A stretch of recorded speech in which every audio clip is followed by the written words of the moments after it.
The wind howled across the plains, carrying whispers of something lost, something Rowan Calhoun hadn't meant to find again. He rode into Hollow Creek, a town as empty as the sky above it. But even before his boots hit the dirt, he felt it. This place was hiding a secret, and for some reason, it was waiting for him. The only sound was the creaking of his horse's saddle and the muffled drumming of hooves on the hard-packed earth. His weathered hat sat low on his brow, casting shadows over eyes that had seen too much of both life and death. The sun hung low, pale and distant, as though it too had lost interest in the world below.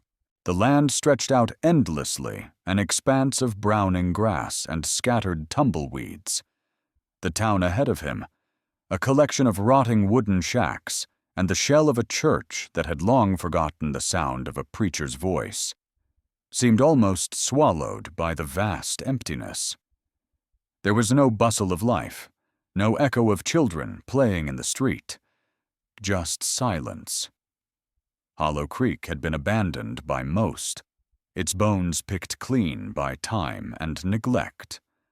The few who remained had long since learned to live quietly, not looking for trouble, just hoping to survive. Rowan's horse, Tanner, moved with a slow but deliberate pace, its hooves tapping against the dust with a rhythm that seemed to match Rowan's thoughts. His mind was somewhere far away, somewhere in the past, when life had been different. But that was years ago, and everything had changed since. Miriam was gone, swallowed by the slow, silent march of sickness. He'd buried her beneath the old pecan tree near the ridge, and in the years since, he had buried his own heart right alongside her. His gaze shifted toward the remains of the town, his eyes scanning over the weathered buildings. He was here for supplies, flour, coffee, new laces for his boots, but he wasn't in any rush. There was no reason to hurry in a place like this. No one expected him to stay, and no one would notice if he left. The wind stirred the dust around him, sweeping it into the air, as if even the earth itself had given up trying to hold on. As he reached the general store, he dismounted slowly, his boots making soft thuds on the cracked earth beneath him. He tethered Tanner to a nearby post, then walked up to the door of the store, a building so old that the wood was more gray than brown. He paused for a moment, the silence pressing in on him, and then pushed the door open. The inside was as quiet as the outside, the air thick with the scent of stale tobacco and the faint trace of old leather. The shelves were half empty, save for a few cans and packages of dried goods. Behind the counter, an old man sat hunched over, sorting through a pile of papers. His face was as weathered as the town itself, and his eyes were half-lidded, as though he'd long ago stopped caring about anything that wasn't necessary for survival. The bell above the door jingled softly as Rowan stepped inside. The old man didn't look up immediately. Rowan approached the counter, his boots scraping softly against the floor. The man's eyes flicked up, then dropped back to his papers. "Afternoon," Rowan said, his voice low and rough from years of disuse. The man grunted in acknowledgement, but didn't offer a greeting. His hand reached for a list of supplies, sliding it across the counter without a word. Rowan studied the list briefly, his eyes flicking over the items, then nodded once. "I'll take what's on the list," he said, already turning toward the shelves. As he reached for a can of beans, something caught his eye through the window. A figure, moving like a shadow behind the glass, her silhouette barely visible against the harsh light from outside. Cora Monroe. He knew her name from the whispers around town, but he didn't know her story, not the full story. Anyway, what he saw, though, in that brief glimpse, was enough to stop him dead in his tracks. She was young, younger than him by a good stretch, with dark hair braided down her back and pale skin that had clearly seen too much pain for her age. Her eyes flicked up once, catching his gaze, and for a heartbeat, something passed between them, something Rowan couldn't name. Then, as quickly as it came, she turned, vanishing behind the dust-covered glass. But the way her eyes had lingered on him for that 1 second burned in his mind, refusing to fade. Rowan's fingers tightened around the can of beans. He hadn't realized how tightly he was holding it until the sound of it cracking in his hand broke through the haze in his mind. He let go quickly, the can rolling off the shelf and landing on the floor with a soft thud. He bent to pick it up, but as he did, his gaze wandered back to the window where the shadow had disappeared. "That's Cora Monroe," the old man said from behind the counter, his voice rasping, the words coming out like he'd been waiting for Rowan to ask. "Married to Cole Dodd. They don't come much worse than him." Rowan paused, then looked back at the man. The words hung in the air for a moment, and then the old man continued, seemingly unaware of the weight they carried. "Her husband's dead now. Accident. Some folks said it was too clean an accident, but no one questioned it. Not out loud. Anyway, she's living with his kin now, the Dodd family. Not much better than she had before." Rowan felt something stir in his chest at the mention of her name, but he couldn't quite place what it was. The old man went on, muttering under his breath, but Rowan's mind had already wandered again, back to the figure he'd seen in the window, the way her eyes had met his, briefly, before she disappeared into the shadows. The old man was still talking, but Rowan barely heard him. He turned away, grabbed the rest of his supplies, and moved to the counter, paying without a word. He knew enough to know the kind of life Cora Monroe had been living, a life not unlike the one he had left behind. It wasn't his problem, though. It never had been. Not anymore. He walked out of the store, the door creaking behind him as he stepped back into the hot, dry air. The wind had picked up again, swirling the dust in lazy circles around his feet. Tanner was still tied to the post, patient as ever, waiting for his rider to return. As Rowan mounted his horse, he couldn't shake the feeling that something had changed.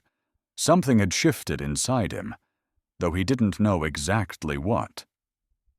He clicked his tongue softly, urging Tanner forward, but his mind kept wandering back to Cora Monroe.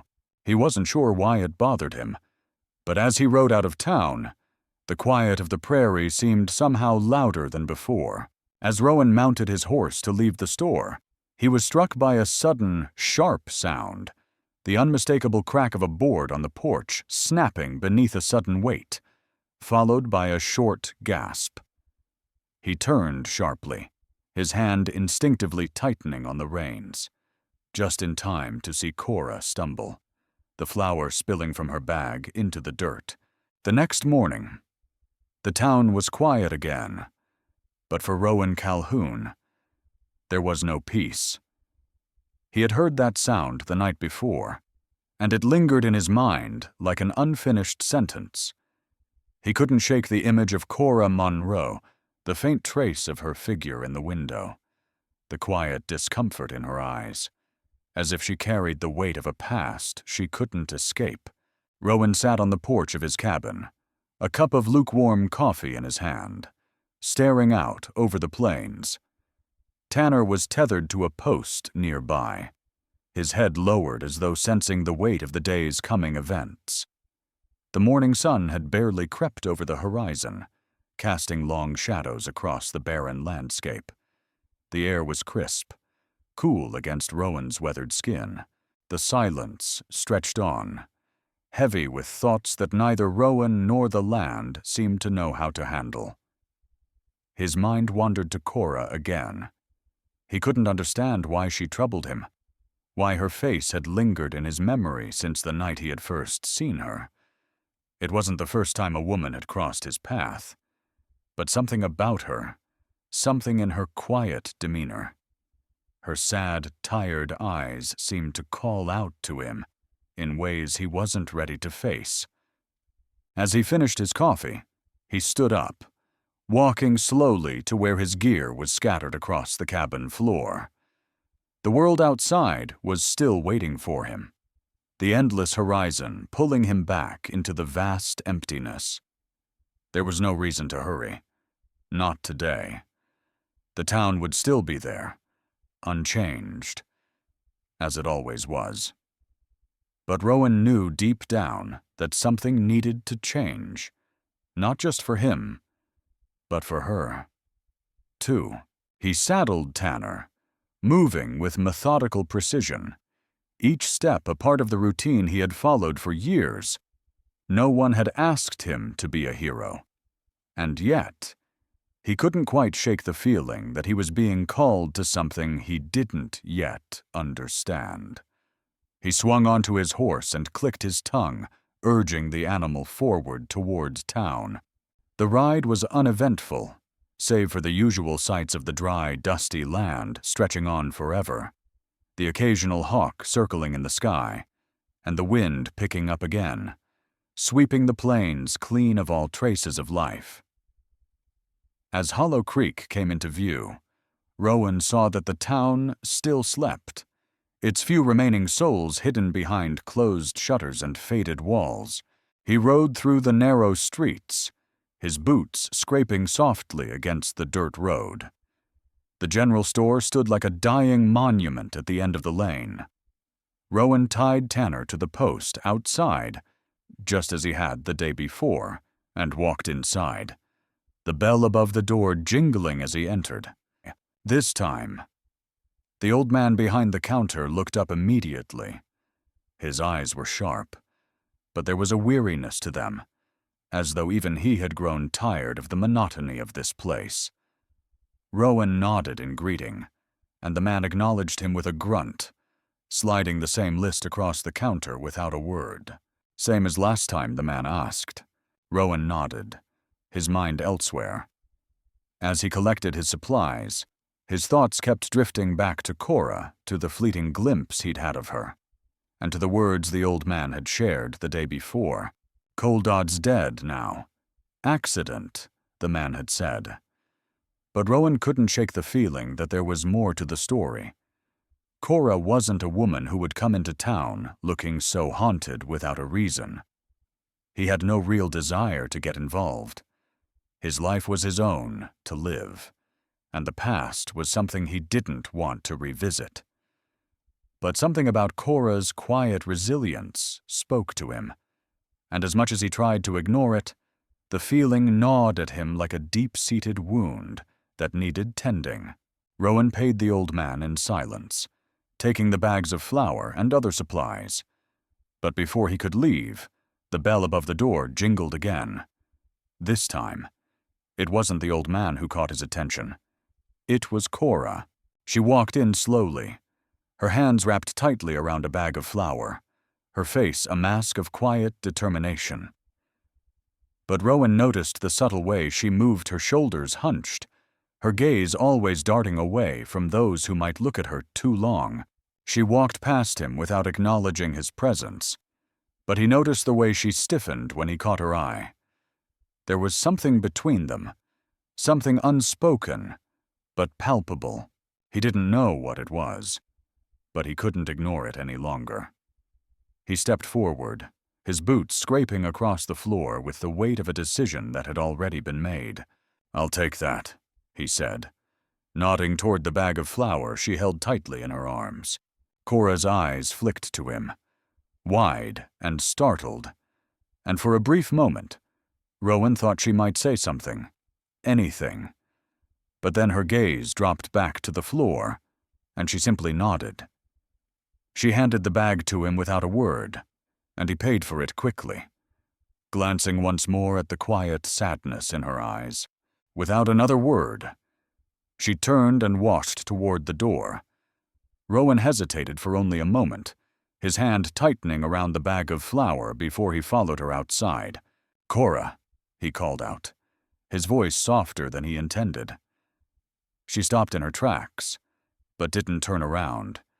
She just stood there, her back to him, as though waiting for him to say something more. "You need help?" he asked, unsure of what he was even offering. Cora's shoulders tensed at the question, and for a moment, she didn't respond. Then, slowly, she turned around, her face a picture of quiet defiance. "I don't need help," she said, her voice low and steady. "I can handle things on my own." Rowan opened his mouth to respond, but no words came. He could see it now, the weight of her past, the years of silent suffering that had left her too proud to accept anything from anyone. But as he looked into her eyes, something shifted in him. He had been a man of silence for far too long, hiding from his own grief. He couldn't let her stay in that prison of her own making. "I'm not offering charity," he said finally, his voice steady but kind. "I'm offering a bit of peace, if you need it." Cora looked at him for a long moment, her gaze flicking back and forth as though weighing his words. She didn't speak again, but after a long pause, she turned and continued walking down the street. Rowan stood there, holding the bag of flour in his hands, watching her walk away. The weight of her unspoken words hung in the air between them, but just before she turned the corner, Cora glanced back only for a second, her eyes filled with something Rowan couldn't quite name. Regret, hope, or fear he didn't know. But one thing was certain, whatever secret she carried, it had just pulled him into her world, whether he wanted it or not. As he walked back to Tanner, he felt a shift inside him, a pull toward something he couldn't quite understand. It wasn't charity, as he'd said, but it was something, and it felt as though he couldn't leave it behind. The wind picked up again, swirling the dust in lazy circles around him. The prairie stretched out ahead, vast and empty. But Rowan felt the pull of something more now. The trail of dust left behind by Cora Monroe would stay with him. The air turned colder, the night sky stretching out in silence over the hills. Rowan Calhoun couldn't shake the feeling that something had changed in the town. Something unspoken, but undeniable. The previous days had been filled with a quiet tension, but today, it was different. The wind carried the scent of dried sage and dust, and the soft whisper of distant coyotes in the hills was a reminder that in this place, danger was never far off. Yet, even as the cold settled in, Rowan couldn't help but feel a pull to something more, a need to reach out, to do something, even if it was a simple gesture. The quiet of the evening was interrupted only by the creaking of the wooden cabin as he lit a small fire. The warmth from the flames felt good against the chill creeping into the room. Rowan took a long drink from his tin cup, the bitter taste of coffee cutting through the quiet. His thoughts drifted again to Cora Monroe. The image of her standing there in the street, her eyes full of silent defiance, haunted him. She had insisted on doing everything herself, but the way she moved so carefully, as if she were afraid to be touched, spoke volumes. Wyatt Dodd had left his mark on her. That much was clear. Her pride, too, was evident in the way she carried herself, unwilling to ask for help. Rowan understood that. He had lived through his own silent suffering, after all. But there was something about Cora's silent struggle that resonated deeply with him. Rowan sighed, pushing the thoughts of her aside as he focused on the task before him. He'd heard the town murmuring about her troubles again, her bruises, her quiet refusal to speak of the pain she carried. He wasn't a man who liked to get involved in other people's business, but there was something stirring in him, a need to offer something more than silence. He stood from his chair and walked to the small table by the door, where he had set aside a piece of dried jerky, some apples, and a pair of gloves he had bought in town. It wasn't much, but it was something, a quiet gesture of kindness. It wasn't charity. He wasn't sure what it was, but it was an offering. He folded the items carefully, wrapping them in a piece of cloth he'd found in the corner of the cabin. As he stepped outside, the cold air hit him like a slap. The wind had picked up again, sweeping dust through the still, silent night. Rowan mounted Tanner and rode slowly toward town, the rhythmic sound of hooves on the dirt road, steady and calming. The town was still and silent as he passed through its empty streets. The lights in the windows were dim, and there was no sign of life except for the occasional flicker of movement in the distance. When he reached the general store, he paused, his hand resting on the reins. He knew Cora wouldn't be in the store, but it was the only place in town where he could leave the small bundle for her. He tied Tanner to the post outside and walked inside. The shopkeeper nodded without a word, still hunched over his work. "Is she around?" Rowan asked, though he knew the answer. The old man glanced up, his eyes narrowing slightly. "She comes by now and then. Not often. Don't expect her today. She's probably at the farm." Rowan nodded, taking the cloth-wrapped bundle and turning to leave. He was just about to step outside when the door creaked open behind him, and he heard her voice, soft but unmistakable. "I don't need your help," she said, her tone sharp, almost defensive. Rowan turned slowly, his heart sinking slightly as he saw Cora Munro standing in the doorway, her figure half hidden in the dim light of the store. She looked as though she hadn't expected to see him, and her eyes flickered quickly over him before she lowered them to the ground. "I wasn't offering charity," Rowan said, his voice low but steady. "I'm just leaving something for you." She didn't respond, but her eyes followed him as he moved to the counter and placed the bundle on the wooden surface. "It's just some jerky, apples, and gloves," he said, his voice quiet but insistent. "Take it if you want it. Or don't." There was a long silence, the kind that stretched and twisted between them, heavy with everything left unsaid. Rowan could see the tension in her, the conflict flickering in her eyes. She hesitated, looking at the bundle as though it were something more than just food and warmth. Slowly, she stepped forward, her hands shaking slightly as she reached for it. Rowan stood still, watching her carefully. She didn't speak, didn't thank him. She simply took the parcel, and without another word, she turned and walked out of the store. Rowan stood in the doorway for a moment, watching her leave, feeling the weight of the silence between them. As the door closed behind her, he turned back toward the counter, his hand rubbing the back of his neck. The shopkeeper had been watching the entire exchange, but said nothing. Rowan didn't expect him to. With a soft exhale, Rowan mounted Tanner again and rode slowly back to his cabin, the silence of the night settling back around him. The wind carried the scent of dust and sage once more, and the world seemed to hold its breath. The next few days passed without much change. Cora didn't come to town again, and Rowan didn't venture out of his cabin unless it was necessary. He spent his days tending to the land, though his mind often wandered back to Cora, to the quiet strength she carried, and the way she seemed to carry her burdens alone. It troubled him, though he wasn't sure why. He had never been one to meddle in the lives of others.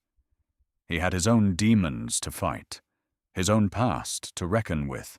But there was something about her, something that kept him awake at night, wondering what had driven her to this point of solitude, to this silence. And then, late one evening, as he was preparing to settle in for the night, there was a knock at the door. Rowan stood still for a moment, his heart racing slightly. It was later than anyone in this town had any reason to be out. He reached for his rifle, checking it quickly, before walking cautiously to the door. He opened it slowly, his heart pounding in his chest. Standing in the doorway was Cora, her face bruised, one eye swollen shut, and her clothes torn from what looked like a struggle. Her hands were shaking, and she clutched the bundle of food Rowan had given her earlier, now wrapped in the same cloth. "I had nowhere else," she whispered, her voice trembling as she stepped over the threshold. Rowan's breath caught in his throat. He didn't say anything. He just stepped aside, letting her in. As Cora walked past him, Rowan noticed something small, a red feather, sewn into the cloth she was holding. Something inside him stirred, but he didn't ask. Not yet. The storm came hard, rattling the windows and shaking the earth beneath. But it wasn't the wind that disturbed Rowan Calhoun. It was the silent presence of Cora Monroe in his cabin, her pain a shadow that refused to leave. The cold wind howled outside, sending gusts of dust and debris against the wooden walls. Inside, the fire crackled softly in the hearth, its warm glow providing a flickering comfort against the biting cold of the night. Rowan sat in his worn chair, a tin cup of coffee in his hand, staring into the fire. He couldn't shake the image of Cora's face when she'd walked in earlier, bruised and trembling. It wasn't the first time he had seen pain like that, but seeing it in someone so young, so full of life and yet broken, struck him deeply. He had given her a place to stay, a bed by the fire, but he knew it wouldn't be enough. It wasn't just the bruises on her face that haunted him. It was the way she held herself, as though she had learned to shrink from the world, to hide the parts of herself that were still human. She had been through something that Rowan couldn't quite understand, but he knew it had left her with scars far deeper than any wound visible on her skin. As the storm raged on outside, Rowan couldn't help but think of his own past. The storm was nothing compared to the storm of grief that had swept through him after Miriam died.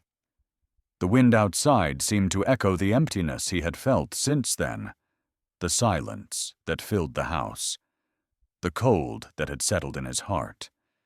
He had buried Miriam beneath the old pecan tree, but he had never buried his grief. It lingered in the corners of his thoughts, always present, always silent. But now, Cora was here, and in some strange way, it felt like the universe was asking him to break the silence. The sound of a soft cough broke him from his thoughts. He looked up, finding Cora standing in the doorway, her eyes cast downward. Her clothes were damp from the storm, her hair clinging to the sides of her face. Her shoulders were hunched, but there was something different about her now, something more fragile, yet more resolute. "Can't sleep?" he asked softly, his voice rough from years of isolation. Cora shook her head slowly. She didn't answer right away, her gaze still focused on the floor, as if she were trying to will herself into some kind of invisible space where the pain could no longer touch her. I can't stop thinking about everything," she said quietly. "About what's happened. About what they did." Rowan's heart tightened. He didn't know what to say to her. Words had never been his strong suit, especially not when it came to someone else's pain. He had spent so long burying his own that he didn't have much left to offer. But he knew, deep down, that he couldn't turn her away. Not now. Not when she needed something he wasn't sure how to give. He set his cup down gently and stood up, moving toward her. He stopped just short of reaching out, unsure whether she would pull away from him or not. But after a moment, she looked up at him, her eyes wide with that same fear he had seen in her the first day he met her. "I'm not going to ask you to tell me everything," Rowan said, his voice softer now. "But you don't have to keep carrying it alone." For the first time since she entered the cabin, Cora's shoulders relaxed, just slightly. It wasn't much, but it was something. She nodded, then slowly sank down onto the chair by the fire, wrapping her arms around herself. "I don't know how to make it stop," she said quietly. "The fear, the memories, every time I think I'm okay, it comes back. I can't escape it." Rowan watched her for a moment, the crackling of the fire, the only sound between them. He knew the feeling she spoke of, the suffocating weight of a past that refused to loosen its grip. He had tried to bury his own memories, his pain underneath the silence of his cabin. But it never worked. Pain had a way of finding its way to the surface, no matter how deep you buried it. Without thinking, Rowan moved closer, his hand hovering near hers. She looked up at him, startled, but he didn't pull back. Instead, he placed the palm of his hand gently on the back of her hand, feeling the coldness of her skin, the tremble in her fingers. "Sometimes, the past doesn't ever go away," he said, his voice low, steady. "But that doesn't mean it has to own you. Not forever." She met his gaze then, and something in her eyes shifted, a flicker of something that resembled hope, or at least the possibility of it. The moment was fragile, but it felt real. For the first time since she arrived, Rowan felt like he might be able to help her, even if it was just in the smallest of ways. But before either of them could speak again, the door of the cabin suddenly slammed open, sending a gust of cold air into the room. Rowan spun around instinctively, his hand reaching for the rifle by the door. A figure stood in the doorway, their silhouette framed by the storm outside. It was Wyatt Dodd, his face twisted in a mixture of fury and disbelief. He stepped into the cabin, his boots heavy on the floor, his eyes darting from Rowan to Cora, and back again. "I knew you were hiding her," Wyatt spat, his voice thick with anger. "You think you can just take her in, play the hero? Huh. She belongs to me, and you ain't gonna take what's mine." Rowan stepped between him and Cora, his muscles tensing. "This isn't your place." "Dodd," he said, his voice cold but firm. "You don't get to dictate what happens here." Wyatt sneered, his hand twitching at his side as if reaching for something, though Rowan couldn't tell what. "You think you can protect her. You don't know what you're up against." Cora looked up at Rowan, her eyes wide with fear. Rowan knew what she was thinking. She had been running from this man for so long, and now he had found her again. "Get out, Dodd," Rowan said, his voice a low growl. "You've done enough damage." Wyatt took a step closer, his expression hardening. "You're making a mistake, Whitlock. You don't know who you're dealing with." Rowan's hand tightened around the rifle, his heart racing. This was the moment. The storm outside had nothing on the one that was about to break inside the cabin. Just as Wyatt raised his hand, a loud bang echoed from the direction of the door, followed by the sharp sound of boots hitting the wooden floor. Rowan turned, startled, as Sheriff Stroud stepped inside, his gun drawn, his face grim. "Wyatt Dodd," the sheriff said, his voice firm. "You've got a lot of explaining to do." His eyes didn't leave Wyatt's, but there was something sharp, almost personal, in his tone enough to make even Rowan glance at him. This wasn't just duty. Stroud had a stake in this.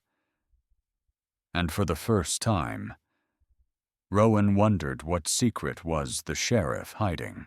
Rowan Calhoun stood still in the cold night air, the wind howling like a pack of wolves. In the distance, the figure of a rider appeared, silhouetted against the dim light. The storm hadn't fully passed, but it was clear that the true test of his and Cora Monroe's resolve was just beginning. The shadows in the dark were thick, but Rowan stood tall, the weight of the rifle in his hands a familiar comfort.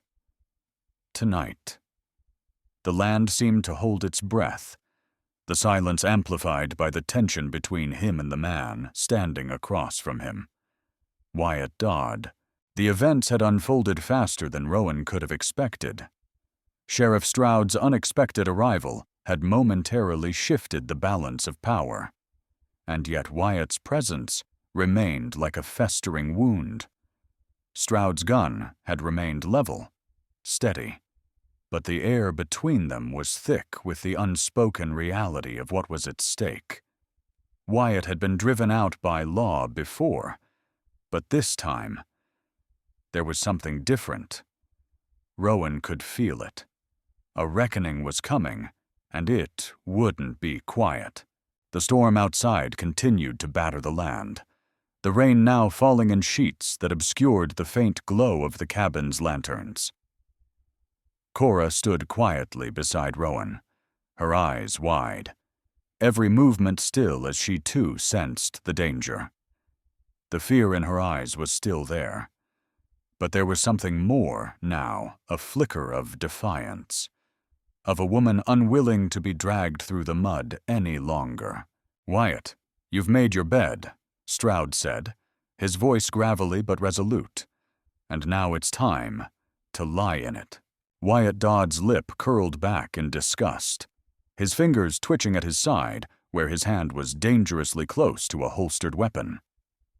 "I don't need a lecture from a man too scared to step up," he spat, his eyes narrowing as they flicked between the sheriff and Rowan.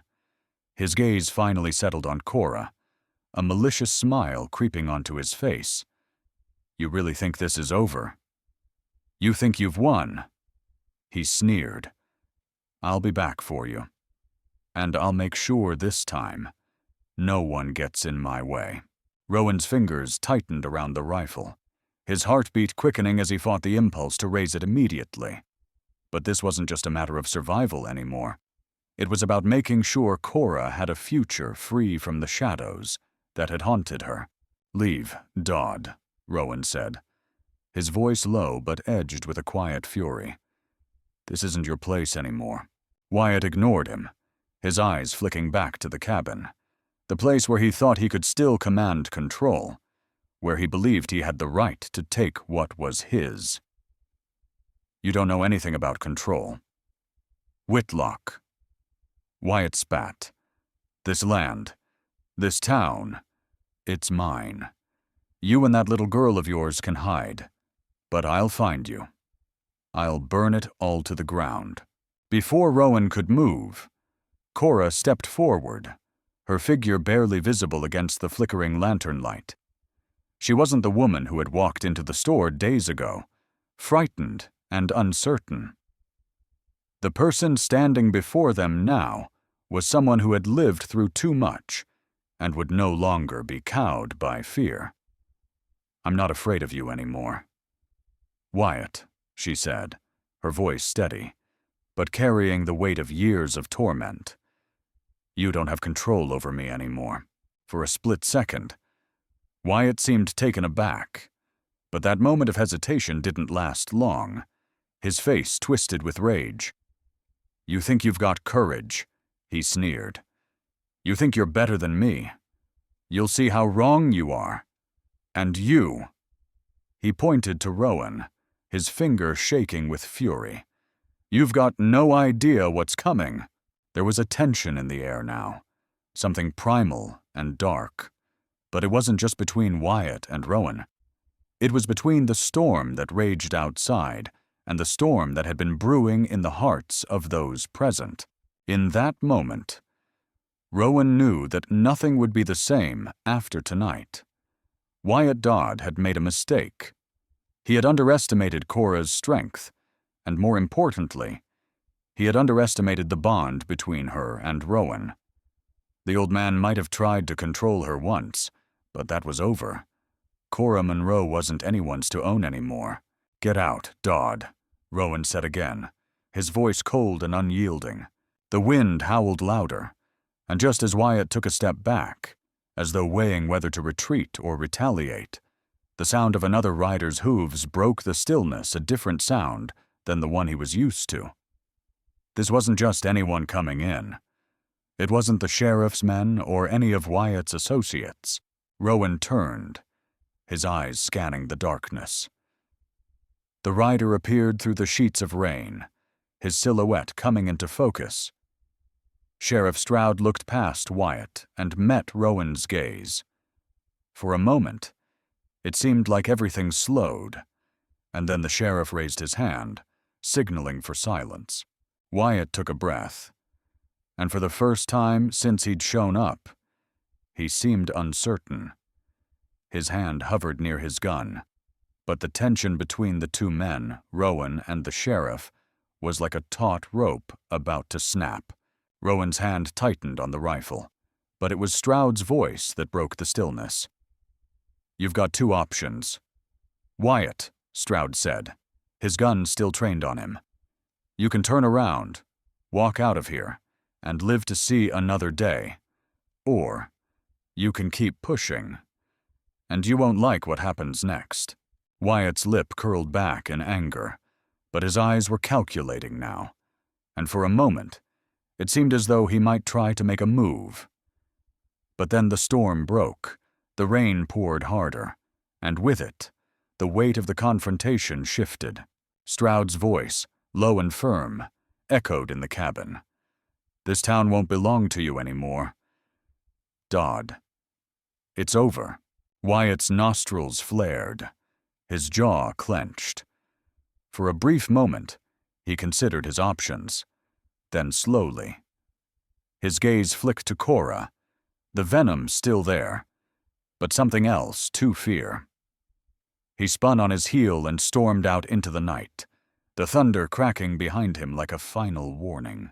The storm began to die down, the tension in the air still thick but dissipating with each passing second.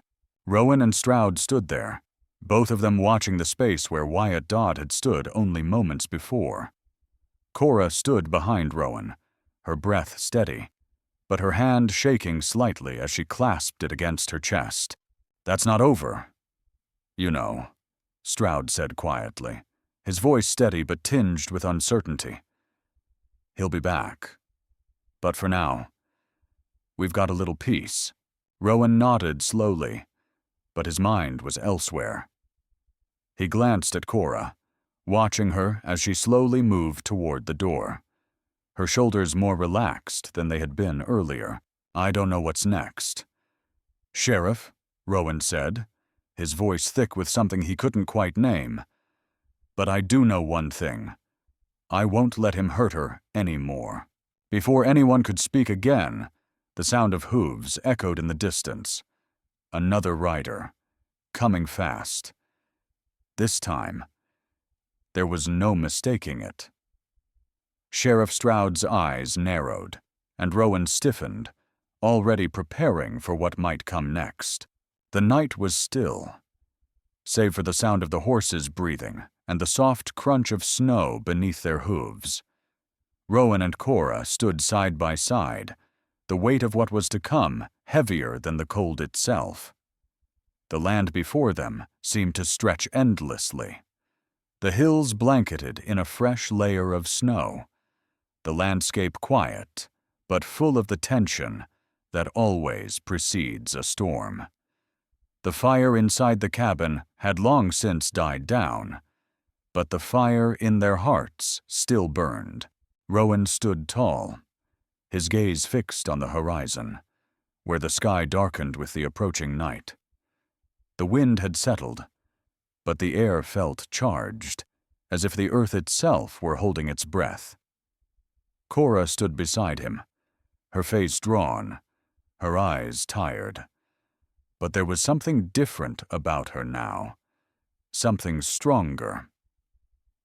The fear that had once consumed her had been replaced by a quiet resolve, a readiness to face whatever came next. They had heard the rumors, the whispers of Wyatt Dodd's return, of his plans to burn the town down, to break whatever was left of it. Rowan could feel the weight of those words pressing down on him. The land. This town. Cora. They were all on the edge of something, and he could feel it deep in his bones. The quiet was over. The time for waiting had passed. "You ready?" Rowan asked, his voice steady but low, as if speaking too loud might break the fragile calm. Cora nodded once, her breath misting in the cold air. She didn't speak at first, but after a long moment, she answered, her voice quiet but firm. "I don't have a choice anymore." Rowan turned to look at her, his eyes softening. There was more to her words than just the situation at hand. He knew it as surely as he knew his own name. Cora Monroe wasn't the woman who had walked into his cabin days ago, broken, scared, and unwilling to trust.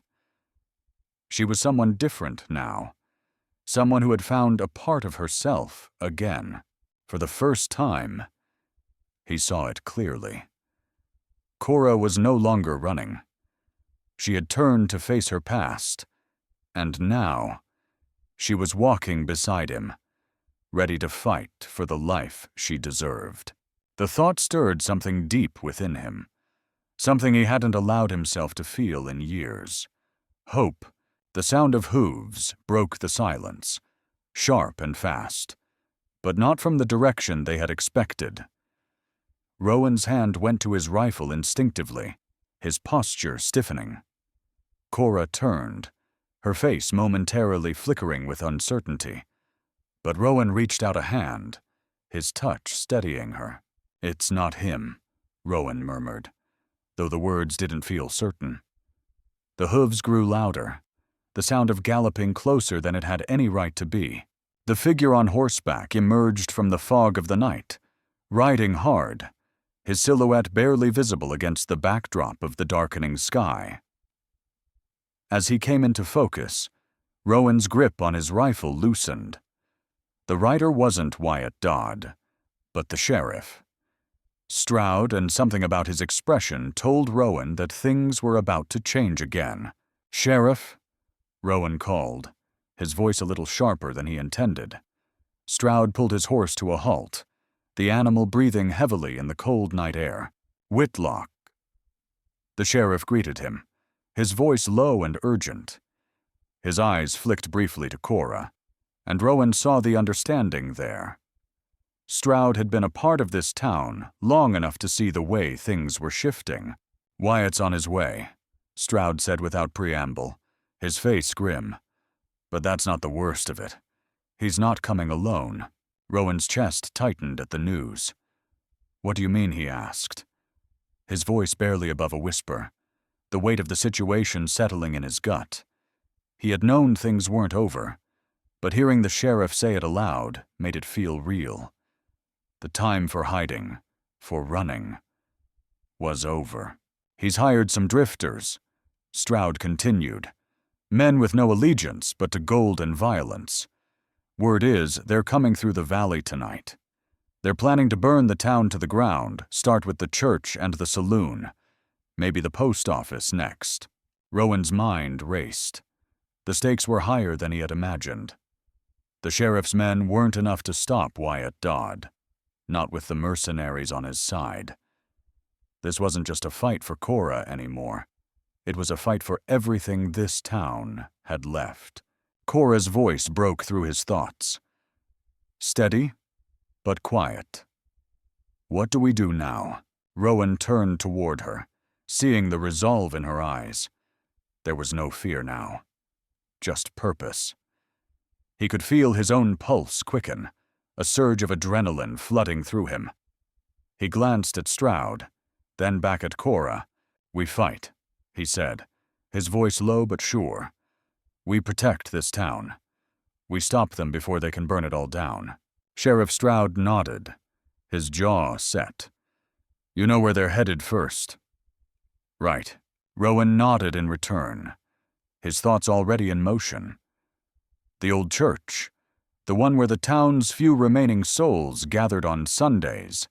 It was a perfect place for a fire to start. And the post office, with its old wooden walls, would burn in minutes. "We take the church first," Rowan said, his decision firm, "and we set up there. If they think they have the element of surprise, they're wrong. We'll meet them head on." Cora looked at him, her eyes softening, but only slightly. "I'm with you," she said, her voice unwavering.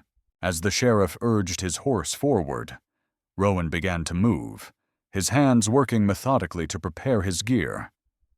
The plan was simple: stop Wyatt Dodd and his men before they could reach the church. They would have to move fast, but Rowan knew the land, knew the corners and the hills better than anyone. The night was growing colder, the storm still roaring around them, but Rowan and Cora felt something inside them ignite. The winds that had once driven them apart. Rowan's grief and Cora's fear had begun to settle. Now, it was time to face what was coming. And it would be together. They were no longer two people bound by their pasts. They were a team. As they rode toward the church, Rowan could feel the pull of destiny, the weight of the fight ahead. The land had been silent for too long. It was time for that silence to be broken. The church came into view ahead, its outline barely visible in the distance, and Rowan's breath caught. There was still no sign of the drifters, but the stillness of the town was ominous, a silence that carried a sense of impending danger. They were almost there when a shadow appeared in the distance, rising from the valley like a storm on the horizon. The faint clink of horseshoes and the flash of lantern light in the distance told Rowan everything he needed to know. The first drifters crested the hill, their lanterns flickering like fireflies in the mist. Rowan counted at least 6 riders, more than he expected, and one of them carried a black flag with a red slash across it. His heart tightened. That mark meant blood, and it meant they weren't leaving until someone died. As the first shadowed figures came into view, Rowan's heart skipped a beat. It wasn't just Wyatt Dodd. A rider broke from the group, heading straight toward them. A man with a face Rowan recognized all too well. Elias Dodd, Wyatt's brother, his hand resting on a rifle. In the twilight of a forgotten town, where the wind whispers through the dry grass and the crumbling bones of buildings, the story of Rowan Calhoun and Cora Monroe lingers like the fading echo of a forgotten song. The land they walked upon, both harsh and beautiful, held the marks of those who came before, silent graves under the old pecan tree. A weathered church that had seen more prayers than it could answer, and a town too broken to remember its own name. But there, amid the dust and the ruins, Rowan found redemption. He was a man who had buried his heart years ago, who had built walls to keep the past out. And yet, in the face of Cora's quiet strength, he discovered that even the deepest scars could be healed with time, and sometimes with a quiet gesture, like the offering of jerky and gloves. Cora, too, had walked the road of sorrow, carrying the weight of years spent in silence, her eyes shadowed by the ghosts of her past. And yet, she found the courage to rise. She was a woman too long forgotten by the world, lost in the tides of suffering. But with every step she took beside Rowan, she became the embodiment of defiance, of strength that comes not from violence, but from the will to endure, to stand tall when the world has crushed your spirit. In their silent struggle, they unearthed the kind of humanity that speaks louder than words, the kind of love that doesn't demand anything in return, but asks only for a place to grow. There were no grand declarations, no moments of dramatic change. The world didn't shift overnight, but justice, like a long-forgotten seed, began to sprout in the soil of their hearts.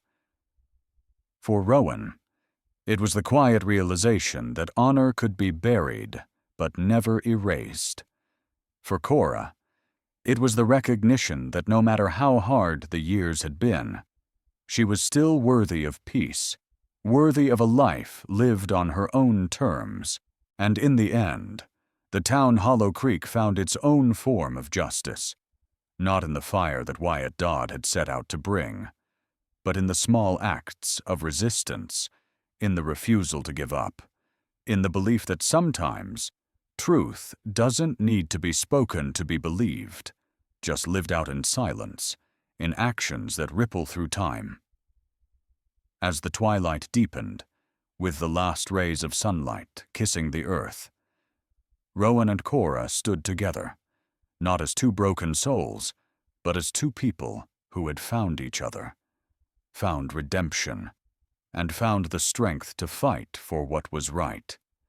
They weren't heroes, not in the way the world might want them to be, but in the quietness of their resolve. They became something even more powerful. And so, as the wind whispered through the ruins, carrying with it the remnants of old pain, the truth was clear: justice may come late, but it comes nonetheless. For in the end, it wasn't about the battle, the fight, or the bloodshed. It was about the quiet moments of courage, the willingness to stand when everything else has fallen. And just as Hollow Creek had been forgotten, so too had Cora Monroe. But the land remembers, the land never forgets. And in the soil where they walked, kindness had taken root, growing from the same earth that had once witnessed only despair. The storm may have passed, but its winds, its whispers, remained. And so did the lesson. It's not how fast justice comes or how loud the fight is. It's about the strength to endure, to stay true, to live in the quiet moments when the world is watching. For those who remain, who still believe in the power of honor, redemption, and quiet defiance, there is still room for them to be a part of something more. If you believe that justice and kindness are worth fighting for, if you believe in the strength of those who rise when the world expects them to fall, leave a sign, leave a mark, share a thought, and stay with us. The winds of the West still have stories to tell, and if you're still here, you're part of them. Type 1 if this story moved you, if you believe in the quiet strength of humanity, and join us in the Western Story Chronicles, where the stories never die, and the fire of justice never truly goes out.